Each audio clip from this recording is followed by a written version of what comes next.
तो कैसे आप लोग चलिए एक्चुअली जो आपका पीएचडी पैट का क्वेश्चन रहा, ठीक है, जो भी क्वेश्चन आपका एग्जाम में आएगा इसी सापेक्ष में क्वेश्चंस आना है। मतलब कि जो आपका ये प्रीवियस ईयर क्वेश्चन के बेस पे बनाया गया, जो प्रीवियस ईयर क्वेश्चन आप लोग को हम करवाए थे उसी के बेस पे ये एमसीक्यू है, ठीक है। आपका ये एग्जाम तक चलेगा एमसीक्यू। आप किसी भी यूनिवर्सिटी का एग्जाम दे रहे हैं, ठीक है, पीएचडी पैट का एग्जाम दे रहे हैं, नेट का एग्जाम दे रहे हैं, सबके लिए महत्वपूर्ण आपका एमसीक्यू क्वेश्चन है।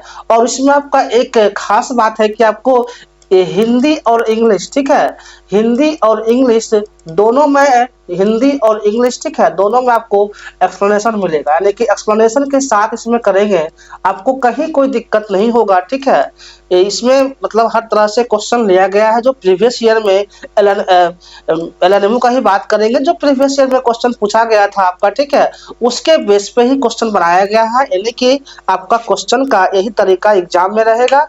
अब इसलिए आप लोग को पहले हम प्रीवियस ईयर करवा दिए क्वेश्चंस, उसके बाद मॉक करवा रहे हैं ताकि हर बात एक दूसरे से लिंक अप हो, ठीक है। चलिए क्वेश्चन एक्सप्लेन करते हैं बिना टाइम वेस्ट किए हुए। फर्स्ट क्वेश्चन क्या आपका रहा कि which of the following processes is not मतलब नहीं का रहा, इसमें कौन सा नहीं है। Not essentials in true experimental research, मतलब कि एक्सपेरिमेंटल रिसर्च में इसमें से कौन सा सही नहीं है, जो सही नहीं है वो बताना है, ठीक है। निम्न में से कौन सी प्रक्रिया वास्तविक ट्रू प्रयोगात्मक अनुसंधान में अनिवार्य नहीं है। क्या अनिवार्य नहीं है? अब जो अनिवार्य है पहले उसको देख लेते हैं। ऑब्जर्वेशन, अवलोकन अनिवार्य है। जब आप एक्सपेरिमेंट करते हैं तो ऑब्जर्वेशन होता है, अवलोकन अनिवार्य है। मैनिपुलेशन ऑफ वेरिएबल, जी ये भी चरों में परिवर्तन भी होता है। एक्सपेरिमेंटल रिसर्च में जो होता है मैनिपुलेशन होता है, ये बात सही है। इससे पहले भी क्वेश्चन करवाए हैं तो आपको आइडिया अपना होना चाहिए। कंट्रोल ऑफ एक्सटेनियस वेरिएबल, जो बाहरी चर आता है ना उसको कंट्रोल करना होगा। ना तो आप लैब कर रहे होते हैं, अगर बाहरी कुछ वहां पर आ गया तो आपका एक्सपेरिमेंट रिजल्ट आएगा, रिजल्ट अलग कर देगा, ठीक है। इसलिए बाहरी चर को आपसे बचा के रखना पड़ता है कि बाहरी कोई वायरस ना आ जाए, कुछ ये ना आ जाए, ताकि आपका रिजल्ट एक जो आप रिजल्ट करना चाह रहे हैं एक्सपेरिमेंट का वही आपका रिजल्ट आएगा। नहीं तो बाहरी चर अगर आ गया तो रिजल्ट खराब कर देता है, ठीक है। कंटेंट एनालिसिस ऑफ डॉक्यूमेंट, ये नहीं है। दस्तावेजों का सामग्री विश्लेषण जो होता है ये एक्सपेरिमेंटल रिसर्च में नहीं होता है। जो नहीं होता है वो आपका आंसर होगा, यानी कि आपका डी ऑप्शन बिल्कुल सही होगा, ठीक। अब क्यों कैसे देख लिया जाए एक बार। True experimental research is fundamentally design to establish cause और इफेक्ट रिलेशनशिप। देखिए ट्रू जो आपका रिसर्च होता है वो कॉज और इफेक्ट कहाँ शुरू होता है, एक्सपेरिमेंटल रिसर्च में जो होता है आपका कॉज और इफेक्ट शुरू होता है। For this purpose 3 core element in this, इसमें 3 कोर एलिमेंट्स होता है। जी क्या होता है, मैनिपुलेशन होता है जो कि आपका इंडिपेंडेंट वेरिएबल होता है, ठीक ना। मैनिपुलेशन में क्या होता है ये भी ध्यान देना कि इंडिपेंडेंट वेरिएबल आपका मैनिपुलेशन होता है, ठीक है। कंट्रोल होना चाहिए condition, control over extraneous variable, जो बाहरी वेरिएबल है उसे आप कंट्रोल में रखेंगे, ठीक। ऑब्जर्वेशन जो हुआ of changes in independent variable, और इंडिपेंडेंट वेरिएबल में चेंज होता है, ठीक ना। कंटेंट एनालिसिस क्या हुआ, ये क्वालिटेटिव एनालिटिकल टेक्निक होता है कंटेंट एनालिसिस, ठीक है। इसका यूज जो होता है सिस्टमेटिकली एनालाइज टेक्स्ट में, डॉक्यूमेंट्स में। जो कंटेंट एनालिसिस होता है कोई डॉक्यूमेंट्स पढ़ते हैं, पेपर पढ़ते हैं तो वहाँ पर इसका यूज करा जाता है। मीडिया कंटेंट में होता है और कम्युनिकेशन पैटर्न्स में होता है। It is not concern with manipulation और कंट्रोल। यहाँ पे जो होता है ना ही कोई आप जो डाटा दिया हुआ है उसमें कोई चेंज नहीं कर सकते, ना ही मैनिपुलेट ना ही कोई कंट्रोल कर सकते। Which are backbone of the experimental research, इसलिए इसको क्या कहा जाता है, एक्सपेरिमेंटल रिसर्च का बैकबोन कहा जाता है, ठीक है। चलिए हिंदी में देख लेते हैं। वास्तविक प्रयोगात्मक अनुसंधान का मुख्य उद्देश्य कारण परिणाम संबंध स्थापित करना होता है। जो कारण परिणाम है ना उसे संबंध स्थापित करना होता है। इसके लिए स्वतंत्र चर में परिवर्तन, बाह्य चरों पर नियंत्रण तथा परिणामों का अवलोकन आवश्यक है। समझ गए ना, इसके लिए स्वतंत्र चर में परिवर्तन करना होता है, बाह्य चरों बाहरी चरों का नियंत्रण करिए और परिणामों का अवलोकन आवश्यक है। सामग्री विश्लेषण क्या है, कंटेंट एनालिसिस जो होता है एक्चुअली एक गुणात्मक विधि है, ठीक है, जिसका प्रयोग दस्तावेजों या मीडिया सामग्री के अध्ययन में किया जाता है, ना कि नियंत्रित प्रयोगों में किया जाता है, ठीक ना। यानी कि उसका सामग्री ही अलग होता है। चलिए अब क्वेश्चन नंबर 2 की ओर आते हैं। क्या है, the defining characteristic that distinguish experimental research from non experimental research is, मतलब कि क्या डिफरेंस करेक्टर्स है एक्सपेरिमेंटल रिसर्च और नॉन एक्सपेरिमेंटल रिसर्च का। ठीक है, तो वही यहाँ हिंदी में दिया हुआ है कि वह प्रमुख विशेषता जो प्रयोगात्मक अनुसंधान को अप्रयोगात्मक अनुसंधान से अलग करती है वह क्या है। ठीक है, वो विशेषता क्या है, तो लार्ज सैंपल साइज ये थोड़ी अलग करती है। मैनिपुलेशन ऑफ इंडिपेंडेंट वेरिएबल क्या करता है भाई, मैनिपुलेशन तो करता है ना, आप जस्ट पढ़े हैं कि जो आपका एक्सपेरिमेंटल रिसर्च क्या होता है, मैनिपुलेशन करता है और वो इंडिपेंडेंट वेरिएबल होता है, तब राइट आंसर भी होगा। क्यों होगा, देखिए the hallmark of experimental research is deliberate manipulation deliberate होता है इंडिपेंडेंट वेरिएबल में बाय द रिसर्चर्स, कि विदाउट मैनिपुलेशन, बिना मैनिपुलेशंस का research can not claim causal interference, आप उस पर कोई कॉज नहीं कर सकते। Even if advance statistics are used, वहां पर आप एडवांस स्टैटिस्टिक्स यूज भी नहीं कर सकते, कैन नॉट। ठीक है, यानी कि क्वेश्चनाइजर्स और statistical tools are common to many research designs में कॉमन होता है, जो क्वेश्चन करके पूछा जाता है या स्टैटिस्टिकल टूल्स से उसे एनालिसिस किया जाता है। बट मैनिपुलेशन क्या होता है आपका, एक यूनिक होता है जो कि एक्सपेरिमेंटल रिसर्च में ही होता है। ठीक, चलिए नेक्स्ट आते हैं क्वेश्चन नंबर 3 की ओर और एक हिंदी देख लेते हैं। प्रयोगात्मक अनुसंधान की पहचान स्वतंत्र चर में शोधकर्ता द्वारा किया गया हस्तक्षेप है। ठीक है, यानी कि प्रयोगात्मक जो होता है शोधकर्ता उसको चेंज कर सकता है, यदि हस्तक्षेप नहीं है तो शोध कारणात्मक निष्कर्ष दे सकता है, चाहे कितने भी उन्नत सांख्यिकी क्यों ना हो, यानी कि वही देगा। अब आते हैं 3rd नंबर क्वेश्चन क्या है, why is control of extraneous variable critical in experimental research, मतलब कि प्रयोगात्मक अनुसंधान में बाह्य चरों का नियंत्रण अत्यंत आवश्यक क्यों है, यानी कि जो बाहरी चर होता है उसका कंट्रोल करना आवश्यक क्यों है। देखिए पहला नंबर है कि इनकी जनरेबिलिटी को कोई इंक्रीज नहीं करता है। ठीक है, रिड्यूस कॉस्ट को नहीं करता है, तो इंश्योर इंटरनल वैलिडिटी, मतलब कि आंतरिक वैधता सुनिश्चित करने के लिए, यानी कि अगर आप ये कंट्रोल नहीं करेंगे तो आपका जो रिजल्ट आएगा उसको ही डिफरेंस कर दिया जाएगा, तो आप इशू बन जाता है ना, जो आपने रिजल्ट चाह रहे हैं कि आए मेरा एक्सपेरिमेंट करके आपको रिजल्ट आएगा नहीं, तो यहाँ पर इंश्योर इंटरनल वैलिडिटी जो होता है आपका एक्चुअली एक्सटेनियस वेरिएबल से कारण होता है। ठीक है, तो क्यों होता है यहाँ देख लेते हैं। इंटरनल वैलिडिटी जो होता है refers to the degree to which the observe effects can be attributed solely to the independent variable होता है, नोट अदर फैक्टर्स में नहीं कोई ठीक है, कहता है इंडिपेंडेंट वेरिएबल में होता है। इफ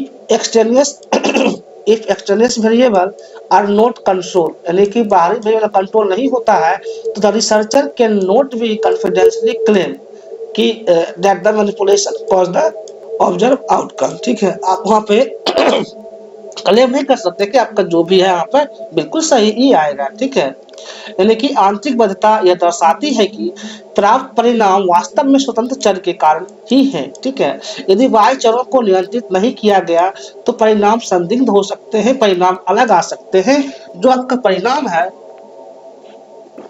परिणाम चेंज हो सकते हैं। ठीक है, और कारणात्मक निष्कर्ष कमजोर हो जाते हैं, इस चीज को देखेंगे, यानी कि जो आपका निष्कर्ष आएगा वो निष्कर्ष क्या होगा, कमजोर हो जाएगा। जी आगे बढ़ते हैं, चलिए क्वेश्चन नंबर 4 की ओर। 4 क्या रहा आपका, randomizations in experimental research primarily helps in, यानी कि प्रयोगात्मक अनुसंधान में यादृच्छिकीकरण जो होता है का मुख्य कार्य क्या है। ठीक है, उसका मुख्य कार्य क्या होता है, तो equalising extraneous variable across groups, मतलब कि बाह्य चरों का समान वितरण करना ही आपका रेंडमाइजेशन होता है, इक्वल करना। ठीक है, किसी को भी डाटा को इक्वल करके करना, वही एक्सपेरिमेंटल रिसर्च का जो होता है एक्सटेनियस कंट्रोल होता है। ठीक, क्यों होता है तो देख लेते हैं। Randomizations ensure that known and unknown extraneous variable, जिसे जानते हैं जिसे नहीं भी जानते हैं वेरिएबल्स होता है, are distributed randomly across experimental research and controls group, ठीक है, कंट्रोल ग्रुप में भी होता है। The this reduce systematically voice, voice क्या होता है, यदि बाहरी चीज आप उसमें इंटर करते हैं तो वॉइसलेस आ जाएगा, इससे भी रिजल्ट क्या होगा, आपका इन्फेक्टेड हो जाएगा, सही रिजल्ट नहीं आ सकता, बार बार एक्सपेरिमेंट करेंगे तो भी। अगर बाय चांस एंट्री होता है एक्सटेनियस वेरिएबल्स अगर इंटर मार देता है आपके रिसर्च में, तो क्या होगा, रिसर्च बायसनेस आ जाएगा, इसलिए बायसनेस को बचा करना होता है। स्ट्रेंथ कॉजल इंटरफेरेंस, यानी कि यादृच्छिकीकरण से ज्ञात और अज्ञात दोनों प्रकार के बाह्य चर सभी समूहों में समान रूप से बट जाते हैं, जिससे पक्षपात कम होता है और निष्कर्ष अधिक वैज्ञानिक बनते हैं। जब बट जाएंगे तो क्या होगा, पक्षपात तो कम होगा ना। चलिए नेक्स्ट आते हैं क्वेश्चन नंबर 5 की हो जी, डिस्कस करते हैं क्या है, which statement best explained by content analysis is unsuitable for experimental research, मतलब इसमें से बताइए कि एक्सपेरिमेंटल रिसर्च के लिए अनसुटेबल कौन सा स्टेटमेंट दिया हुआ है, ठीक है। तो कौन सा कथन यह स्पष्ट करता है कि सामग्री विश्लेषण प्रयोगात्मक अनुसंधान के लिए अनुपयुक्त क्यों है, कौन सा बात करता है, तो it does not involve manipulation और कंट्रोल, यही तो नहीं करता है, अनुपयुक्त क्यों है मतलब कि क्यों है, ठीक है।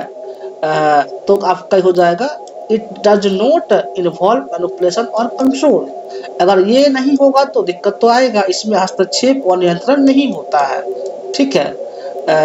इसलिए इसको क्या कहते हैं हम, कंटेंट एनालिसिस का ये बेस्ट एग्जांपल होता है, जो कि सुटेबल होता है एक्सपेरिमेंटल रिसर्च के लिए, ठीक। क्यों होता है, अब देखिए देख लेते हैं, जो यहाँ पर आपका एक्सपेरिमेंटल रिसर्च जो होता है रिक्वायर एक्टिव इंटरवेंशन, आपको वहाँ पर एक्टिव रहना होता है, कंट्रोल कंडीशंस होता है, एंड मेजरेबल आउटकम्स आता है।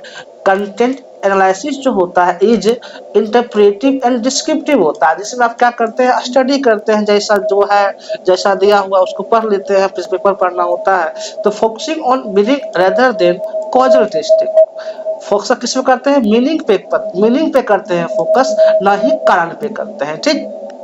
यानी कि प्रयोगात्मक अनुसंधान जो होता है सक्रिय हस्तक्षेप और नियंत्रित परिस्थितियों की मांग करता है, ठीक है, जबकि सामग्री विश्लेषण आपका जो होता है व्याख्यात्मक और वर्णनात्मक होता है, जो कारण परिणाम परीक्षण के लिए नहीं है, ठीक। क्लियर हो गया, इसलिए आप कहाँ पर answer does not involve manipulation और कंट्रोल नहीं होता है कंटेंट एनालिसिस। चलिए नेक्स्ट आते हैं क्वेश्चन नंबर 6 की ओर, क्या है, Which one of the following is method of data collections, मतलब कि निम्नलिखित में से कौन सी तथ्य डाटा संग्रह की विधि है, डाटा संग्रह की इसमें कौन सी विधि है, तो ओपिनियन, जिन्हें ओपिनियन नहीं होता डाटा संग्रह की विधि, अब पॉजिटिविज्म नहीं होता है, केस नहीं होता है, यानी कि इंटरव्यू साक्षात्कार, जब किसी का आप इंटरव्यू लेते हैं वहां पर आप डाटा कलेक्शन कर लेते हैं, मान लीजिए ग्रुप में लोग बैठे हुए हैं, आप जाकर पूछताछ कर सकते हैं, अगर इंटरव्यू देने को अगर तैयार होते हैं प्रॉपर कंसेंट लेकर के, ठीक है,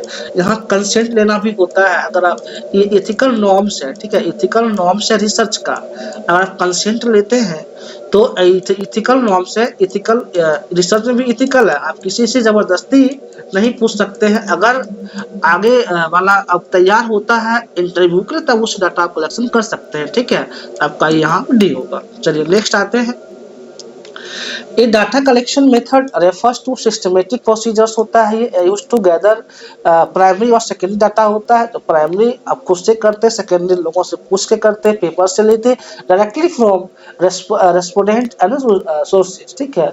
interview is a primary data collection method, अगर आप किसी से इंटरव्यू लेके ले रहे हैं तो आपका ये प्राइमरी डाटा कलेक्शंस होगा, ठीक है, जहां वे data are collected through the direct interactions between researchers और रेस्पोंडेंट, ठीक है। तो ओपिनियन क्या होता है, पर्सनल बिलीफ होता है, नोट मेथड, आप किसी से पर्सनली बात करते हैं तो आपका ओपिनियन हो गया, ये मेथड थोड़ी है। Positivism is a research philosophy होता है, केस स्टडी जो होता है research strategy design, note pure data collection tool, pure data collection tool नहीं होता है। डेटा संग्रह विधि वह प्रक्रिया है जिसके द्वारा शोधकर्ता तथ्य या सूचना एकत्र करता है, ठीक है।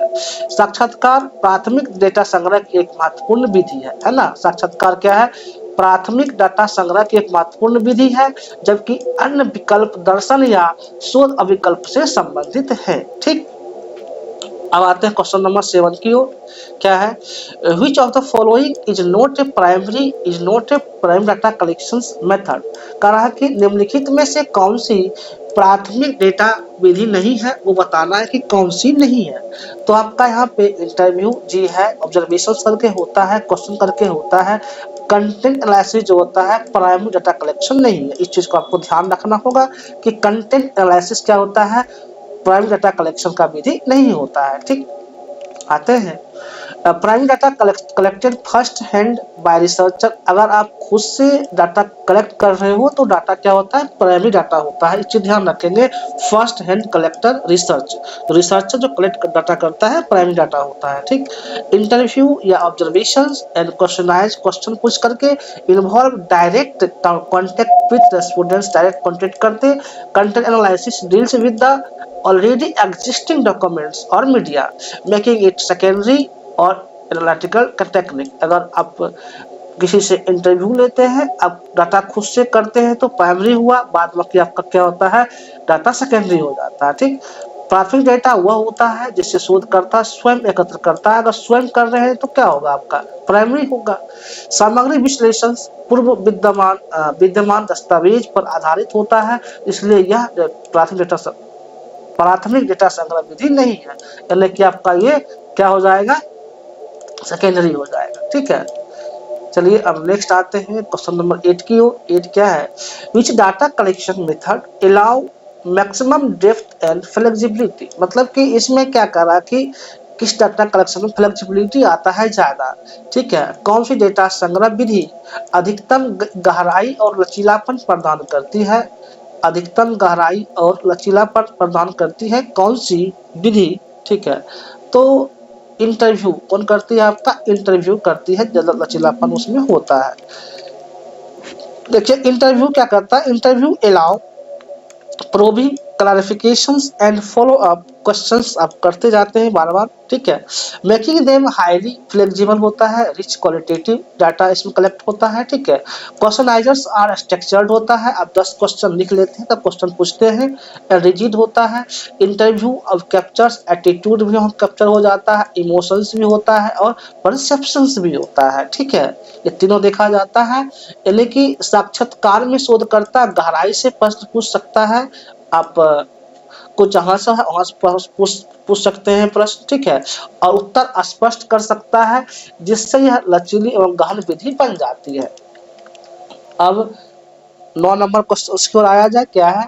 Case study as a research approach is primary use to, यानी कि प्रकरण अध्ययन केस स्टडी जो है का मुख्य उद्देश्य क्या होता है केस स्टडी का, तो study A phenomenon in real life context, यानी कि वास्तविक जीवन संदर्भ में अध्ययन जो होता है वो आपका केस स्टडी होता है। ठीक है, एक case study provides in depth understanding, पूरे उसके अंदर तक जानने का इच्छुक होना ही केस स्टडी होता है। ठीक है, of a single case group या institutions with its natural settings. ठीक है, it is descriptive and contextual, क्या होता है आपका ये डिस्क्रिप्टिव और कॉन्टेक्चुअल दोनों होता है। It does not focus on manipulation, पर आप फोकस नहीं करा जाता है, और लार्ज स्केल जनरलाइजेशन होता है। ठीक, यानी कि प्रकरण अध्ययन का उद्देश्य किसी घटना या इकाई का उसके प्राकृतिक परिवेश में गहन अध्ययन करना होता है, न कि प्रयोगात्मक परीक्षण यहाँ पे नहीं किया जाता है। ठीक, चलिए नेक्स्ट आते हैं क्वेश्चन नंबर 10 क्या है? Which philosophical approach emphasizes observable and measurable facts as basis of knowledge. मतलब कि कौन सा दार्शनिक दृष्टिकोण ज्ञान के आधार के रूप में अवलोकनीय एवं मापनीय तथ्यों पर बल देता है, जो बल देता है उसको बताइए। तो देखिए इसमें आपका पॉजिटिविज्म होगा। ठीक है, प्रत्यक्षवाद जो होता है चलिए वो ऑब्जर्वेबल इस पर ध्यान देता है, और जो आपका बेसिस ऑफ नॉलेज होता है इस पे फोकस करता है। पॉजिटिविज्म प्रत्यक्षवाद। ठीक है, अब देख लेते हैं positivism asserts that true knowledge, जो knowledge true है उसको मानता है true knowledge derived from the sensory experience, अपने experience से करा है, observations and empirical evidence, उसको मानता है positivism. It forms the philosophical foundations experimental and quantitative research. ठीक, यानी कि प्रत्यक्षवाद यह मानता है कि ज्ञान केवल अवलोकन, अनुभव और मापन से प्राप्त किया जा सकता है, यह प्रत्यक्षवाद मानता है. इसी कारण यह मात्रात्मक एवं प्रयोगात्मक शोध का आधार बना. ठीक, अब आते हैं 11 नंबर क्वेश्चन क्या है.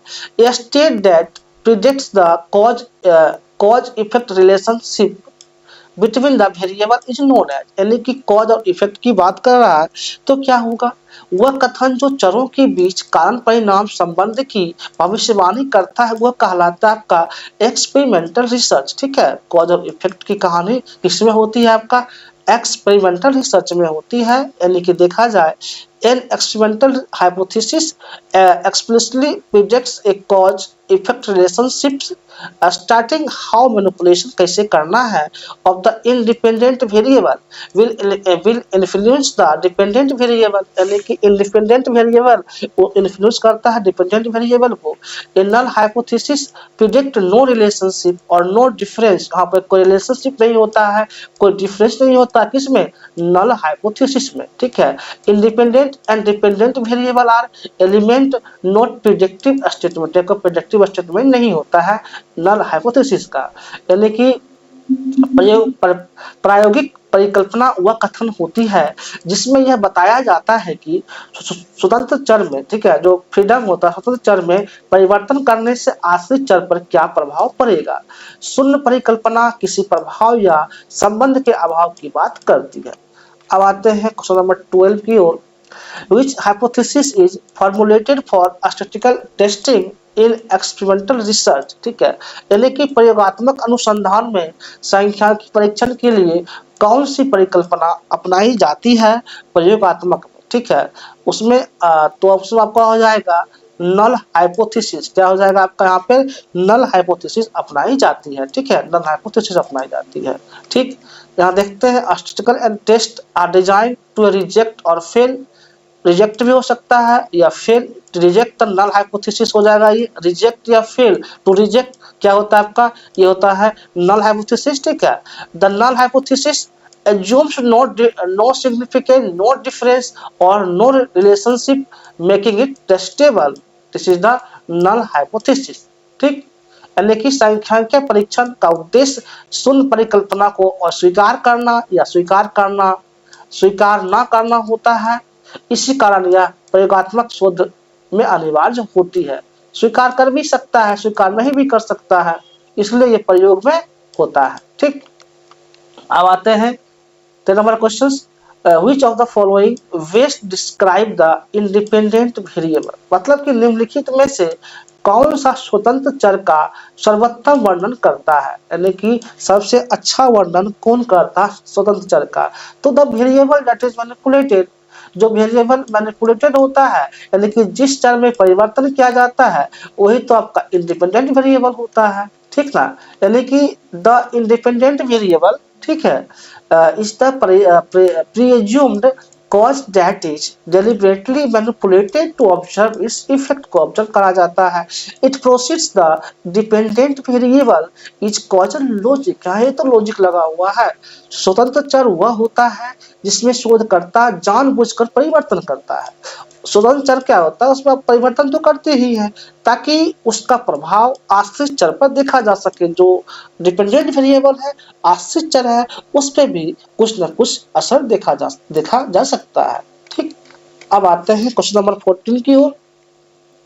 चलिए, which hypothesis state that there is no significant relationship between variable, मतलब कि कौन सी परिकल्पना यह कहती है कि चरों के बीच में कोई महत्वपूर्ण संबंध नहीं है. कौन सी परिकल्पना कहती है कोई महत्वपूर्ण संबंध नहीं है, तो ये आपका जो कहता है नल हाइपोथेसिस क्या है, रिजेक्ट पढ़े थे अभी हम खुद.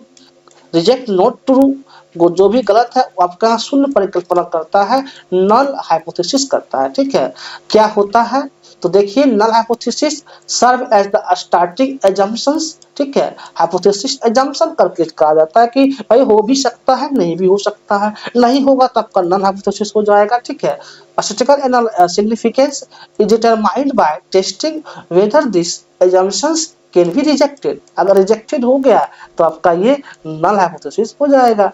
ठीक है, लेकिन शून्य परिकल्पना यह मानकर चलती है कि चरों के बीच कोई प्रभाव या संबंध नहीं है। क्या हो जाएगा आपका शून्य परिकल्पना हो जाएगा। इसी को सांख्यिकीय रूप से परखा जाता है। ठीक है, अब आते हैं क्वेश्चन नंबर 15 की ओर। 15 क्या रहा है आपका कि इन एन एक्सपेरिमेंटल सेटअप, जब सेटअप होता है एक्सपेरिमेंटल का, द डिपेंडेंट वेरिएबल इज, यानी कि प्रयोगात्मक व्यवस्था में आश्रित चर क्या होता है। ठीक है, तो आपका होता है मेजर्ड आउटकम, मापा गया जो परिणाम होता है ना, वही आपका हो जाता है एक्सपेरिमेंटल सेटअप में डिपेंडेंट वेरिएबल। ठीक है, देखते हैं तो क्या है यहाँ पे explanation. The dependent variable represents the effect और आउटकम, क्या दिखाता है ये इफेक्ट और outcome, that measured or to test measure to assess the impact of the independent variable। impact दिखता है। ठीक है, it depends on the manipulation of the independent variable। में क्या होता है मैनिपुलेशन होता है। ठीक ना, इस तरह से आपका मेजर्ड आउटकम होगा, यानी कि आश्रित चर हुआ परिणाम होता है जिसे मापा जाता है और जो स्वतंत्र चर में किए गए परिवर्तन पर निर्भर करता है। रिसर्च प्लान क्या होता है। ठीक है, रिसर्च प्लान एक शोध योजना क्या है, इससे पहले भी हम बताए थे आपको कि एक शोध योजना क्या होता है। तो शुड बी डिटेल, जी हाँ डिटेल होना चाहिए, should be given to others review and comments, समीक्षा और टिप्पणियां दूसरों को दी जानी चाहिए, बात सही है। Sets out the rational for research study, शोध अध्ययन के लिए तर्क प्रस्तुत करती है, बिल्कुल है, यही आपका एक यानी कि ऑल ऑफ द एबव यहाँ पर सही होगा, यही आपका एक रिसर्च प्लान होता है। ठीक, यानी कि अब देखिए रिसर्च प्लान जो होता है एक रिसर्च प्रपोजल है, इज ए कॉम्प्रिहेंसिव ब्लूप्रिंट रहता है। ठीक है, जो आप थीसिस ब्लूप्रिंट बनाते हैं proposals of the entire research process, it must भी उसमें डिटेल मेंशन करना होता है। डिटेल क्या होता है, सो दैट द ऑब्जेक्टिव्स होना चाहिए, ऑब्जेक्टिव क्या रहेगा, मेथड्स क्या है, टूल्स क्या यूज कर रहे हैं, एनालिसिस क्या है, एनालिसिस क्या करेंगे, क्लियर डिफाइन होना चाहिए। ओपन और पीयर रिव्यू, ठीक है, ensuring the academic rigor and feasibility, rational based explaining why the study is necessary and significant। चलिए अब आते हैं, उसी का हिंदी वर्जन रहेगा। Hence all the statements correctly describe a research plan को वहाँ पर करता है। शोध योजना एक विस्तृत खाका होती है जिसमें शोध का उद्देश्य, औचित्य क्या है, पद्धति और संभावित निष्कर्ष स्पष्ट होते हैं। इसे विशेषज्ञों के समक्ष समीक्षा हेतु प्रस्तुत किया जाता है ताकि शोध की गुणवत्ता और वैधता सुनिश्चित हो सके। ठीक है, अब आते हैं क्वेश्चन नंबर 17 की ओर। 17 क्या है, the primary purpose of preparing a research plan is to, यानी कि एक शोध योजना तैयार करने का मुख्य उद्देश्य क्या होता है। आप क्वेश्चन एग्जाम में आ सकता है, तब ध्यान देंगे। ठीक है, तो provide a systematic framework for research, आप एक सिस्टमेटिक प्रोसेस से चलते हैं तभी तो फ्रेमवर्क तैयार होता है, रिसर्च प्लान तैयार होता है। जी, शोध के लिए व्यवस्थित ढांचा प्रदान करना ही तो आपका जो है एक रिसर्च प्लान, एक शोध योजना है। ठीक ना, यानी कि ये रिसर्च प्लान एक एज ए रोड मैप, आपका एक रोड मैप होता है ये, guiding the researchers through the each stage from problem identification, क्या समस्याएं उस चीज को देखना है, टू डाटा एनालिसिस करके। It does not guarantee the result but ensure the methodological clarity, यानी गारंटी नहीं दे सकते कि रिजल्ट पॉजिटिव ही आएगा, लेकिन एक प्रोसेस है ये। ठीक है, एक प्रोसेस है जो मेथोडोलॉजिकल क्लैरिटी देता है और कोहेरेंस, यानी कि शोध योजना शोध को चरणबद्ध दिशा प्रदान करती है जिससे शोध जो है प्रक्रिया व्यवस्थित और वैज्ञानिक बनती है। ठीक ना, चलिए अब आते हैं नेक्स्ट क्वेश्चंस की ओर। क्या है, which of the following components is most essential in A research plan, यानी कि जो शोध योजना आपका है, शोध योजना का सबसे आवश्यक घटक कौन सा है? प्रॉब्लम है, ठीक है, statement of the research problem है, समस्या क्या है, पहले हम समस्या देखेंगे तभी तो आगे बढ़ेंगे रिसर्च में। तो समस्या का कथन देखना होता है कि आखिर क्या छूटा है, क्या हुआ है, क्या नहीं हुआ है। जब रिसर्च प्लान करेंगे तो आपको सबसे पहले वहाँ समस्या ही देखना है कि क्या समस्या है रिसर्च में, उस समस्या को लेकर आके आप फोकस करेंगे, ठीक। यानी कि the research problem define what is to be study and why, क्यों हम स्टडी कर रहे हैं भाई, क्यों कर रहे हैं रिसर्च, क्यों कर रहे हैं, क्या मतलब है रिसर्च करने का। तो सबसे पहले समस्या देखते हैं कि आज क्या प्रॉब्लम चल रहा है, इस प्रॉब्लम को लेकर रिसर्च किया जाता है। विदाउट ए क्लैरिटी, बिना क्लैरिटी के रिसर्च नहीं हो सकता है, स्टेटेड प्रॉब्लम को देखा जाता है, ठीक है। इस टाइप का कोई एग्जाम में क्वेश्चन आएंगे तो आप ध्यान देंगे, अगर इस टाइप के क्वेश्चन आते हैं तो सबसे पहले प्रॉब्लम को देखा जाता है, ठीक है। ऑब्जेक्टिव्स, हाइपोथेसिस भी है and methodology can not B logically frame. शोध समस्या का कथन शोध की आधारशिला है, इसके बिना न तो उद्देश्य स्पष्ट होते हैं न ही शोध की दिशा स्पष्ट होती है, ठीक। अब नेक्स्ट क्वेश्चन आते हैं, क्या है, चलिए, पीर review of research plan mainly helps in, यानी कि शोध योजना की सहकर्मी समीक्षा मुख्य रूप से किसमें सहायक होती है, ये बताना है आपको। तो आइडेंटिफाई करते हैं ना, आइडेंटिफाई मेथोडोलॉजिकल वीकनेस, यानी कि पद्धतिगत कमजोरियों की पहचान करने में सबसे पहले आइडेंटिफाई करा जाता है। शोध योजना बना रहे होते हैं तो सहायक होती है आपका आइडेंटिफाई द मेथोडोलॉजिकल वीकनेस, ठीक। यानी कि पीर review provide the critical academic feedback, आप अगर पेपर पढ़ते हैं तो एकेडमिक फीडबैक मिल जाता है। Helping to the refined research designs, tools और प्रोसीजर्स, क्या क्या उसमें टूल्स, डिजाइन रिसर्च का क्या है, टूल्स का यूज हुआ है और प्रोसीजर्स क्या है। इट इम्प्रूव द वैलिडिटी, हाँ एक चीज और, रिसर्च में क्या क्या देखना है, वैलिडिटी को करता है, फिजिबिलिटी देखना होता है और इथिकल साउंडनेस, इस चीज पर फोकस करा जाता है। यानी कि सहकर्मी समीक्षा शोध योजना की कमियों को उजागर करती है, जिससे शोध अधिक सुदृढ़ और विश्वसनीय बनता है, ठीक। अब आते हैं क्वेश्चन नंबर 20 की ओर। 20 क्या है, a well structured research plan enhances the credibility of research mainly by, यानी कि एक चलिए, एक सुव्यवस्थित शोध योजना शोध की विश्वसनीयता कैसे बढ़ाती है, ये बताना है कैसे बढ़ाती है। तो ensuring the transparency and replicability, यानी कि पारदर्शिता एवं पुनरावृत्ति सुनिश्चित करके। रिसर्च क्या होना चाहिए, ट्रांसपेरेंसी होना चाहिए, ठीक है, पक्षपात नहीं होना चाहिए और रेप्लिकेबिलिटी होना चाहिए, यानी कि पारदर्शिता और पुनरावृत्ति, बार बार रिसर्च होता है, अगेन टू अगेन करके एक सही वे में लाने के लिए बार बार करना होता है, ठीक। यानी कि क्या है, A clear research plan allow the others to understand, evaluate and replicate the study. Transparency and replicability दो पॉइंट है, ये रिसर्च में बहुत ही इंपॉर्टेंट है, are whole marks of scientific and doctor level research के लिए बहुत ही इंपॉर्टेंट है, यानी कि रिसर्च का ये रहेगा।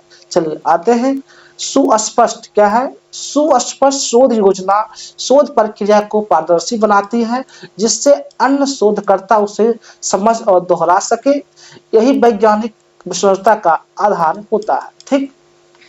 अब आते हैं 21 नंबर की ओर, क्या है, which scientific method follow up top down confirmatory approach, यानी कि निम्नलिखित में से कौन सी वैज्ञानिक विधि टॉप डाउन अथवा कन्फर्मेटरी दृष्टिकोण अपनाती है। तो टॉप डाउन जो का होता है डिडक्टिव होता है, ठीक है।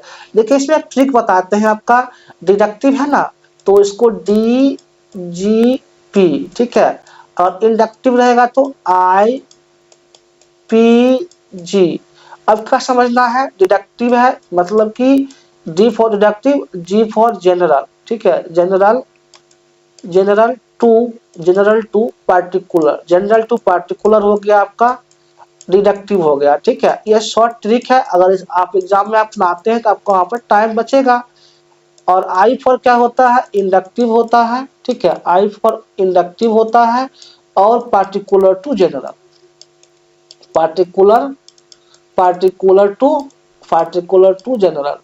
इससे आपका टाइम की बचत होगी एग्जाम में और आप जल्दी क्वेश्चन करके निकल सकते हैं। इसलिए इस ट्रिक को आप याद रखेंगे डीजीपी और आईपीजी, जो आपके लिए बहुत ही इंपॉर्टेंट रहेगा रिसर्च का क्वेश्चन करने में। ठीक, चलिए इसका क्या है एक्सप्लेनेशन। डिडक्टिव मेथड जो होता है बीइंग जनरल थ्योरी, जब जस्ट बताए हम आपको जनरल बताया है ना, उसी को डिटेल हाँ जनरल और principles and moves toward the specific observation, general से स्पेसिफिक में जाता है या टेस्ट।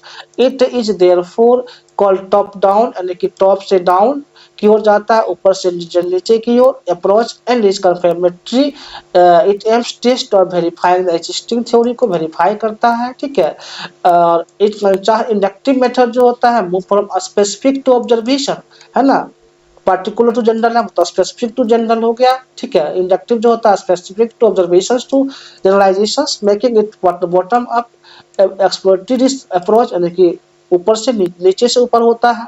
ठीक है, इंडक्टिव होता है। क्लियर हो गया। निगमनात्मक विधि सामान्य सिद्धांतों से प्रारंभ होकर विशिष्ट तथ्यों की ओर बढ़ती है। ठीक है, इसी कारण इसे टॉप डाउन एवं प्रमाणित कंफर्मेटरी दृष्टिकोण कहा जाता है। चलिए अब आते हैं 22 नंबर क्वेश्चंस की ओर। क्या रहा, which method is primarily associated with the theory testing rather than theory building, मतलब कि कौन सी विधि मुख्यतः सिद्धांत थ्योरी टेस्टिंग से संबंधित न कि सिद्धांत निर्माण से है। थ्योरी टेस्टिंग से संबंधित जो विधि होती है आपका डिडक्टिव होती है, जनरल टू पार्टिकुलर दिया हुआ है उसको करना है, क्या है आपका डिडक्टिव हो जाएगा। ठीक है, डिडक्टिव जो होता है स्टार्ट इज एग्जिस्टिंग थ्योरी से स्टार्ट होता है, फॉर्मुलेट्स द हाइपोथेसिस तक पहुंचता है, टेस्ट बेस्ड एम्पिरिकली, यानी कि theory building is a feature of inductions while theory testing the hallmark of deductions. निगात्मक विधि जो होता है पूर्व निर्मित सिद्धांतों के परीक्षण पर केंद्रित होती है, इसलिए सिद्धांत परीक्षण की प्रमुख विधि है। डीजीपी आईपीसी से आपका क्वेश्चन एग्जाम में आने का चांस है, इसलिए इस पॉइंट को आप ध्यान रख लेंगे तो आप एक क्वेश्चन तो इससे आने का बहुत ही प्रोबेबिलिटी रहता है कि इससे क्वेश्चन एग्जाम में पूछा जाए। जितना बता रहे हैं सब इम्पोर्टेंट ही है, बट इससे ज्यादा रहता है चांस कि आपको एक ट्रिक वाला क्वेश्चन एग्जाम में आ जाए। अब क्या है, the inductive method is best described as, inductive method describe क्या होता है, आईपीजी, ठीक है, पार्टिकुलर टू जनरल है, एक्सप्लोरेटरी एंड बॉटम अप होता है, जस्ट करे हैं आपका क्या होगा ये बॉटम अप होता है। ठीक है, यानी कि the inductive method begins with specific observations particular लिया जाता है, identify patterns and then develop general principles और थ्योरीज, यानी कि it is specially useful when no prior theory exist, यहाँ पर कोई थ्योरी पहले नहीं होता है। ठीक है, यानी कि आगरात्मक विधि विशिष्ट तथ्यों से प्रारंभ होकर सामान्य सिद्धांतों की ओर बढ़ती है, इसलिए यह खोज परख एक्सप्लोरेटरी और बॉटम अप दृष्टिकोण अपनाती है। ठीक, चलिए अब आते हैं 24 की ओर। क्या है, in which research situation is the deductive method most appropriate, मतलब कि डिडक्टिव में कौन सा मोस्ट अप्रोप्रिएट है, किस शोध परिस्थिति में निगमनात्मक विधि शाब्दिक उपयुक्त होती है। तो when testing and establish theory, जब टेस्टिंग के लिए थ्योरी बनाई जाती है स्थापित सिद्धांत के परीक्षण में, वहां पे आपका क्या होता है डिडक्टिव विधि होती है। ठीक, यानी कि deductive reasoning is applied when theories already exist, जो दिया हुआ है, and need to empirical validations, यानी कि it is dominate in quantitative को डोमिनेट करता, एक्सपेरिमेंटल रिसर्च जहाँ पहले से सिद्धांत उपलब्ध होते हैं और उनका परीक्षण करना होता है, वहाँ निगात्मक विधि सर्वोत्तम होती है। ठीक, अब आते हैं 25 नंबर क्वेश्चंस। क्या है, which of the following statements correctly differentiate deductive and inductive method में कौन सा डिफरेंशिएट करता है वो बताना है आपको। ठीक है, यानी कि निम्नलिखित में से कौन सा कथन जो है, ठीक है, कौन सा कथन आपका निम्नलिखित में से कौन सा कथन निगारात्मक एवं आगरात्मक विधि के बीच सही अंतर दर्शाता है। तो आपका ये होगा deductions move from general to specific, just करे है ना, जनरल से स्पेसिफिक डीजीपी मूव करता है। ठीक है, इंडक्शन जो होता है स्पेसिफिक टू जनरल, यही तो दोनों से अलग करता है। ठीक है, यानी कि निगमन सामान्य से विशिष्ट की ओर जाता है। क्लियर हुआ। चलिए आते हैं this distinctions forms the epistemological foundations of a scientific reasoning होता है ये। डिडक्शन जो होता है टॉप डाउन कंफर्मेटरी होता है। इंडक्शन जो होता है बॉटम अप होता है। एक्सप्लोरेटरी होता है।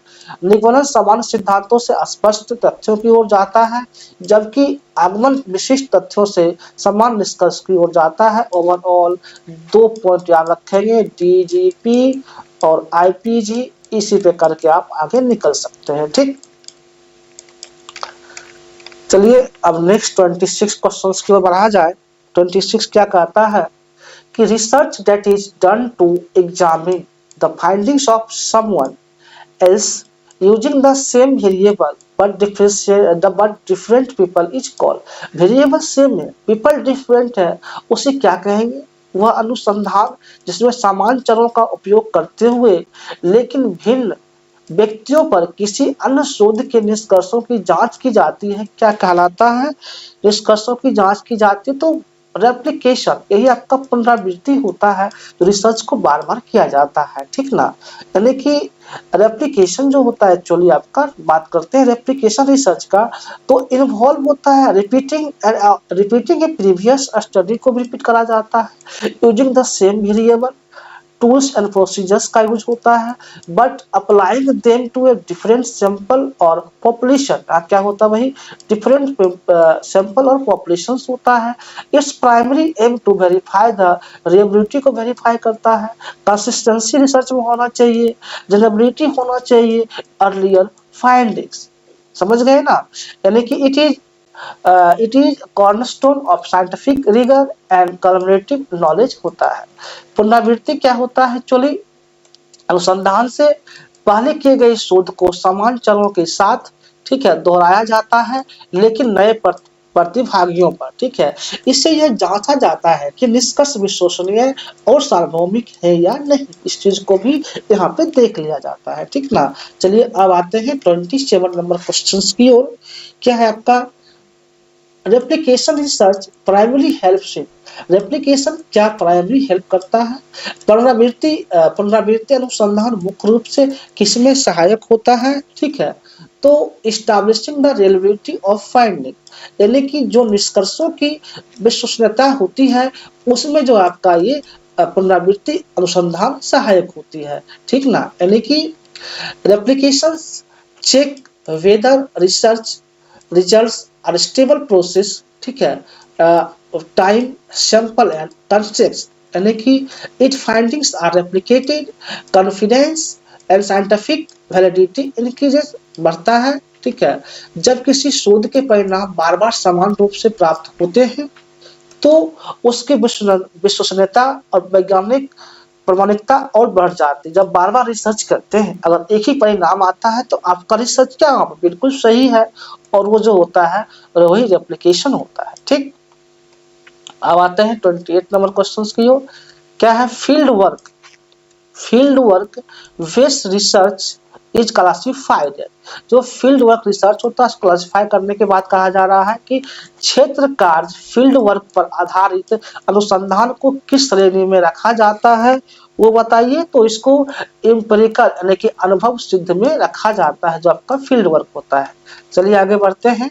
एम्पिरिकल रिसर्च जो होता है is based on the direct observations, ठीक है, experience on field data collected from real life situation, यहाँ पर रियल लाइफ सिचुएशन को भी देखा जाता है।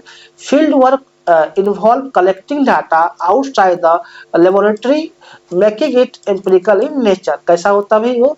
लेबोरेटरी आउटसाइड होता है तो एम्पिरिकल नेचर का होता है, यानी कि क्षेत्र कार्य पर आधारित अनुसंधान प्रत्यक्ष अनुभव और अवलोकन पर आधारित होता है, इसलिए इसे अनुभव सिद्ध अनुसंधान कहा जाता है, ठीक। अब आते हैं 29 नंबर क्वेश्चंस की ओर। क्या है आपका? Which of the following best कैरेक्टराइजेस empirical research, यानी कि निम्नलिखित में से कौन सा, निम्नलिखित में से चलिए ठीक है, कौन सा अनुभव सिद्ध अनुसंधान की सर्वोत्तम विशेषता है? विशेषता बताना है कौन सी है, ठीक है। तो यहाँ जो आपका हो जाएगा विशेषता based on observations and evidence, अवलोकन और साक्ष्य जो आधारित होता है वही आपका क्या होता है? एम्पिरिकल रिसर्च का मतलब कि बेस्ड करेक्टर होता है, ठीक है। क्या होता है आपका? Based on observations and evidence, ठीक।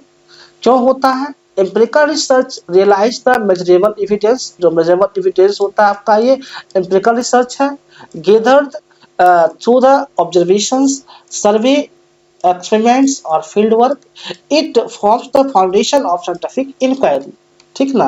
यानी कि अनुभव सिद्ध अनुसंधान प्रत्यक्ष साक्ष्य और अवलोकन पर आधारित होता है, न कि केवल विचार या कल्पना पर दे दिया जाता है, ऐसा नहीं होता है। चलिए अब नेक्स्ट 30 नंबर क्वेश्चन के ऊपर आ जाए। Which type of research focus on the past event using document and records? यानी कि कौन सा अनुसंधान अतीत की घटनाओं का अध्ययन दस्तावेजों और अभिलेखों के माध्यम से करता है, जो अतीत का है उसको किस तरह से स्टडी करा जाता है। तो अब इससे पहले बताया जो पास्ट स्टडी होता है आपका, ठीक है, जो पास्ट स्टडी किया जाता है, जो अतीत का स्टडी होता है आपका वो हिस्टोरिकल रिसर्च होता है, ठीक है। क्या होता है आपका? हिस्टोरिकल रिसर्च होता है। कॉज और इफेक्ट क्या होता है? क्या हो जाता है? Experimental research. अभी जस्ट डिस्कस करें एम्पिरिकल क्या होता है। चलिए आगे बढ़ते हैं।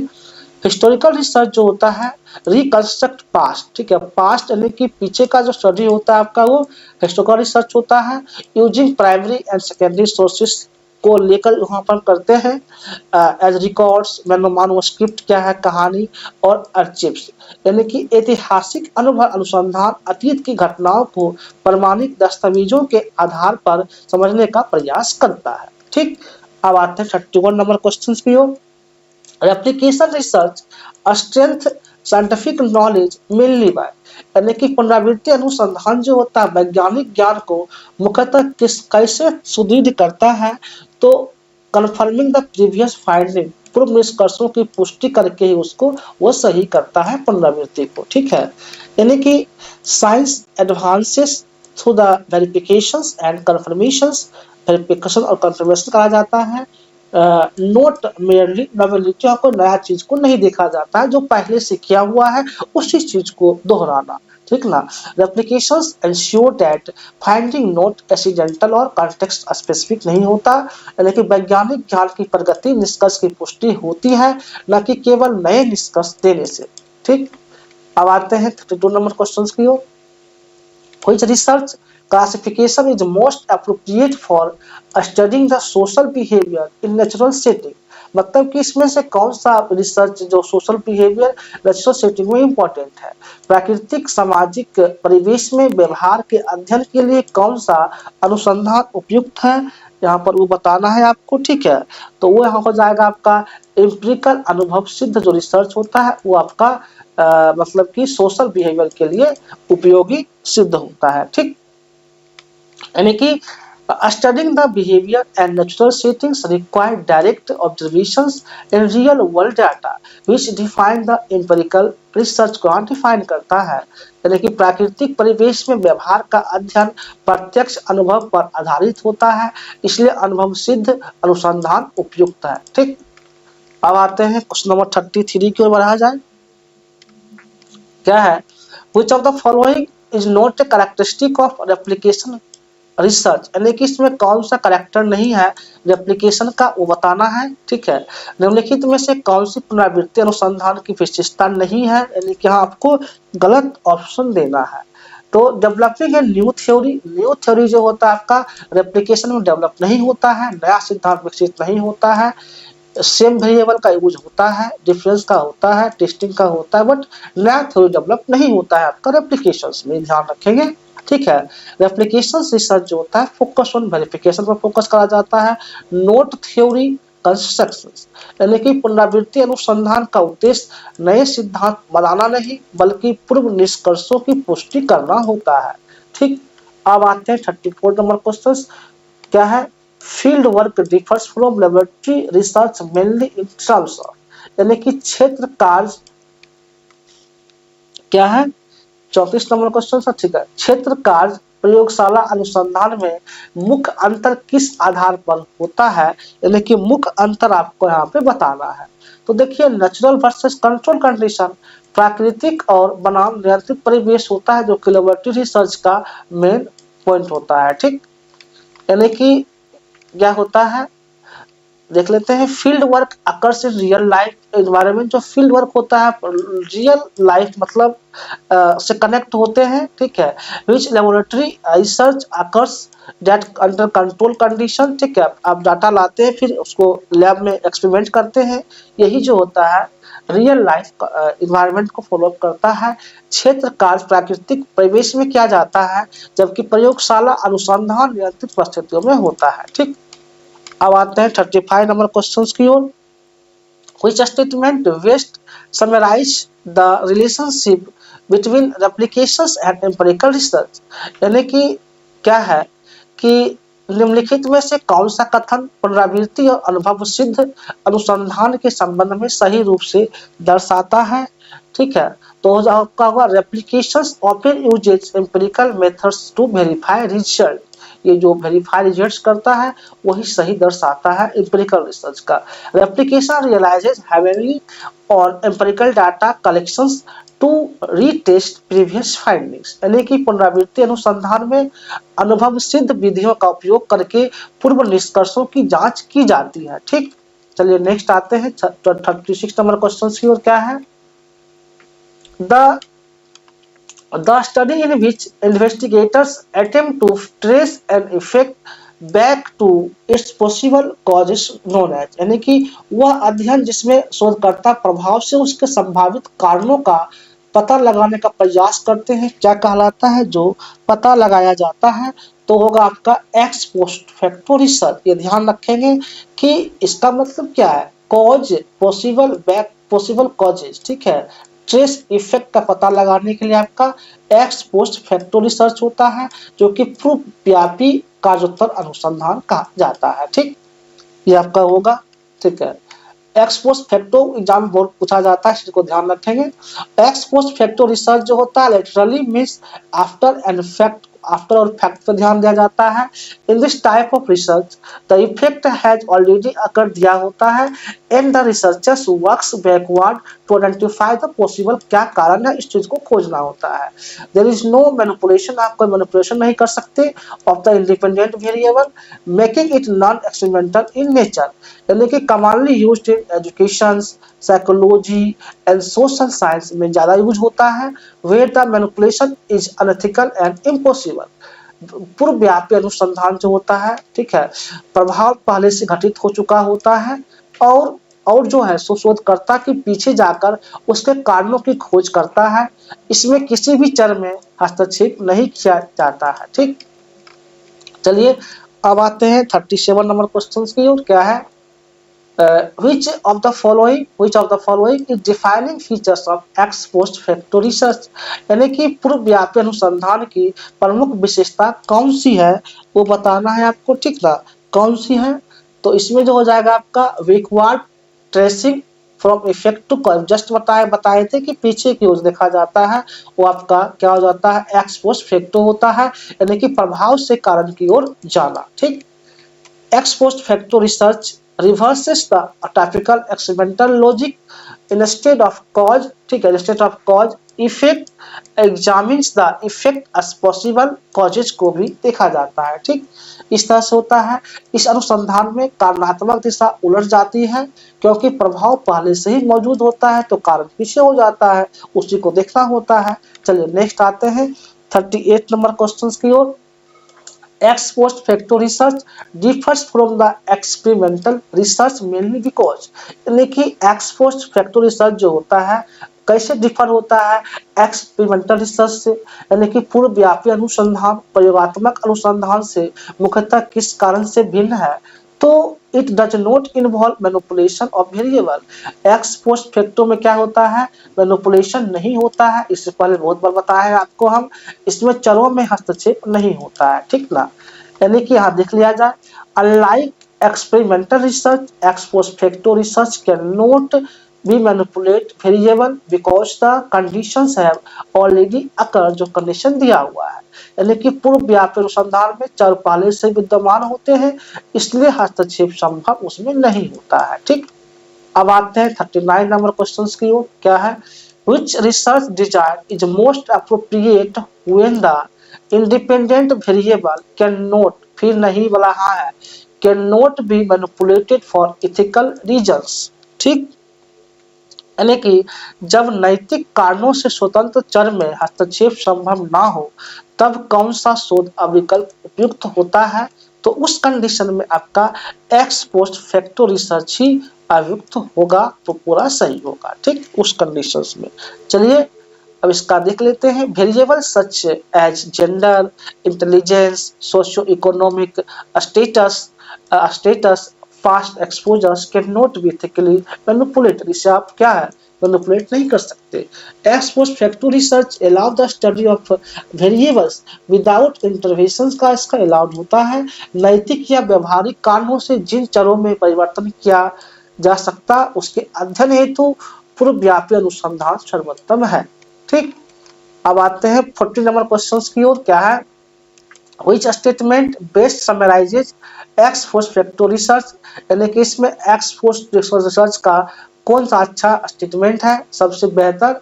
निम्नलिखित में से कौन सा कथन पूर्वव्यापी अनुसंधान का सर्वोत्तम प्रस्तुत करता है।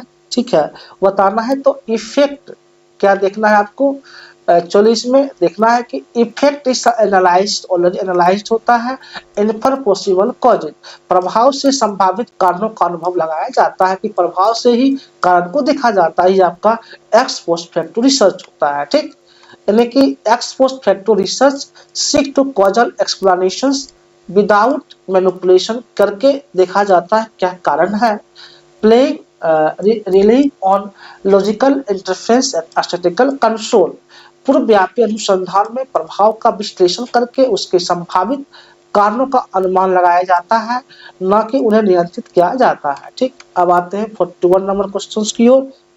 41 क्या है, the approach which is based on the assumptions, अगर एजम्पशंस कहा जाता है that social phenomena can be explain by the observing cause and effect is. ठीक, तो वह दृष्टिकोण जो इस धारणा पर आधारित है कि सामाजिक घटनाओं के कारण परिणाम के आधार पर समझाया जा सकता है, वह क्या है, पॉजिटिविज्म। इससे पहले भी डिस्कस कर रहे हैं कि वह जो आपका है पॉजिटिविज्म होता है, जिसके कारणों के आधार पर, अनुभव के आधार पर समझाया जाता है। ठीक है, पॉजिटिविज्म क्या होता है, assumes that the social reality है objective and governed by the cause and effect relationship similar to natural sciences. ठीक, यानी कि it emphasizes observations, measurements, hypothesis, testing and empirical verifications.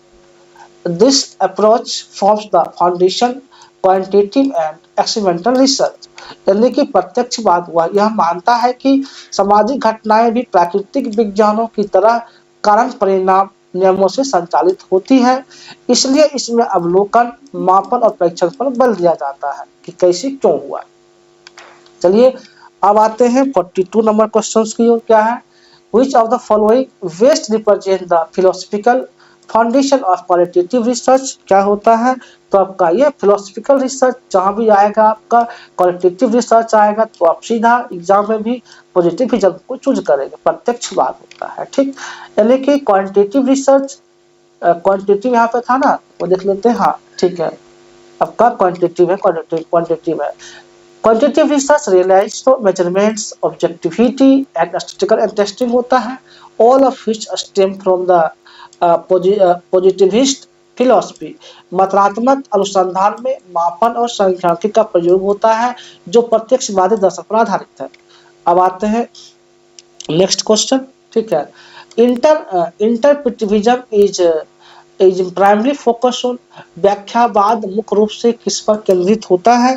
ठीक है, तो व्याख्यावाद जो होता है अंडरस्टैंडिंग मीनिंग एंड एक्सपीरियंसेस, अर्थ एवं अनुभव की समझ जो होता है वो आपका व्याख्यावाद पे आधारित होता है। ठीक है, यानी कि interpretivism view social reality as social constructed and emphasizes of subjective meanings rather than the universal laws, यानी कि व्याख्यावाद सामाजिक वास्तविकता को व्यक्तियों के अनुभव और अर्थों के माध्यम से समझने का प्रयास करता है, न कि कार्यात्मक नियमों से। ठीक, अब आते हैं नेक्स्ट क्वेश्चन। क्या है आपका कि which approach rejects the idea the idea reject हो जाता है that social phenomena can be study in the same way natural phenomena. ठीक, यानी कि कौन सा दृष्टिकोण इस विचार को अस्वीकार करता है, वह स्वीकार करता है जो कि सामाजिक घटनाओं का अध्ययन प्राकृतिक घटनाओं की तरह किया जा सकता है।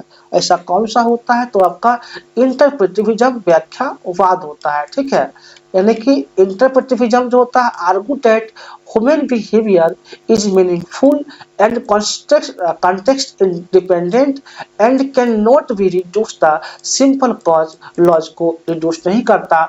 व्याख्यावाद मानता है कि मानवीय व्यवहार अर्थपूर्ण होता है, इसलिए उसे प्राकृतिक विज्ञान की तरह नहीं समझा जा सकता है। ठीक, अब आते हैं 45 नंबर क्वेश्चन की ओर। क्या आपका रहा कि which of the following statement correctly differentiate positivism and interpretivism में क्या डिफ्रेंशिएट है, इस चीज को बताना है। देखिए, पॉजिटिविज्म एम्फसाइजेज कॉजलिटी को देखता है और इंटरप्रेटिविज्म एम्फसाइजेज मीनिंग को देखता है।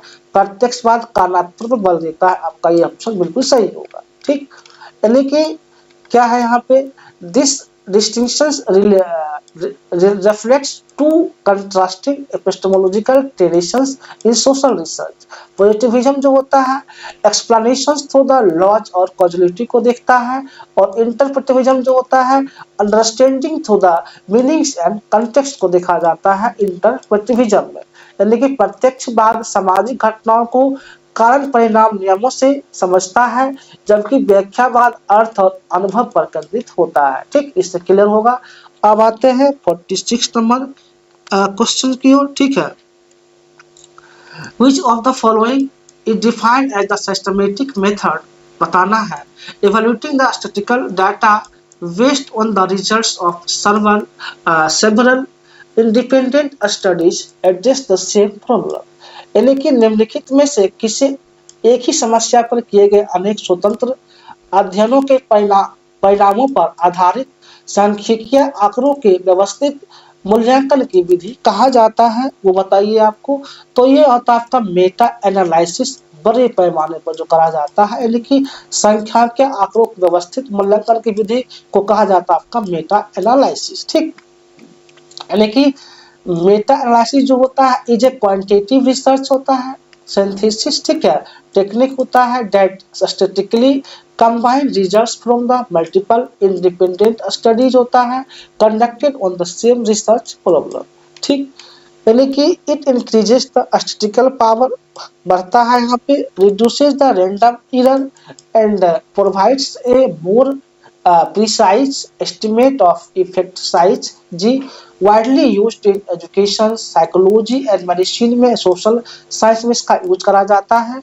मेटा विश्लेषण एक उन्नत सांख्यिकीय विधि है जिसमें समान समस्या पर किए गए अनेक अध्ययनों के निष्कर्षों को एक साथ जोड़कर विश्लेषण किया जाता है। ठीक है, अब आते हैं 47 नंबर क्वेश्चन की ओर। क्या है, meta analysis primary aims to, meta विश्लेषण का मुख्य उद्देश्य क्या होता है, तो combined findings of multiple studies, जो मल्टीपल स्टडीज एक साथ होता है वही आपका मेटा एनालिसिस होता है।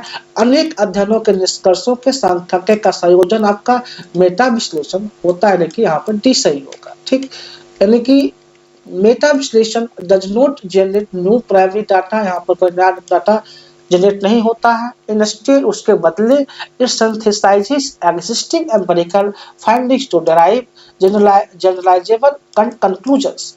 यानी कि मेटा विश्लेषण का उद्देश्य नए आंकड़ा को लाना नहीं, बल्कि उपलब्ध अध्ययनों के परिणामों को सांख्यिकीय रूप से जोड़ना है जिससे अधिक विश्वसनीय निष्कर्ष निकल सके। ठीक, अब आते हैं नेक्स्ट 48 नंबर क्वेश्चन की ओर। क्या है, which of the following is key characteristic of meta analysis, यानी कि मेटा विश्लेषण की प्रमुख विशेषता कौन सी है, मेटा की प्रमुख विशेषता कौन सी है। Use of effect size and confidence interval, सही है, इफेक्ट के डिपेंड पे करता है, यानी कि प्रभाव, आकार एवं विश्वास अंतराल का उपयोग करके आपका मेटा एनालिसिस होता है, वो इसका विशेषता है। ठीक है, यानी कि meta analysis relies heavily on effect size measures coherence ID confidence intervals to quantify the relationship across studies। Meta विश्लेषण में प्रभाव आकार का अत्यंत महत्वपूर्ण होता है क्योंकि यही बताता है कि किसी हस्तक्षेप का वास्तविक प्रभाव कितना है। अब आते हैं 49 नंबर क्वेश्चन की ओर। क्या है?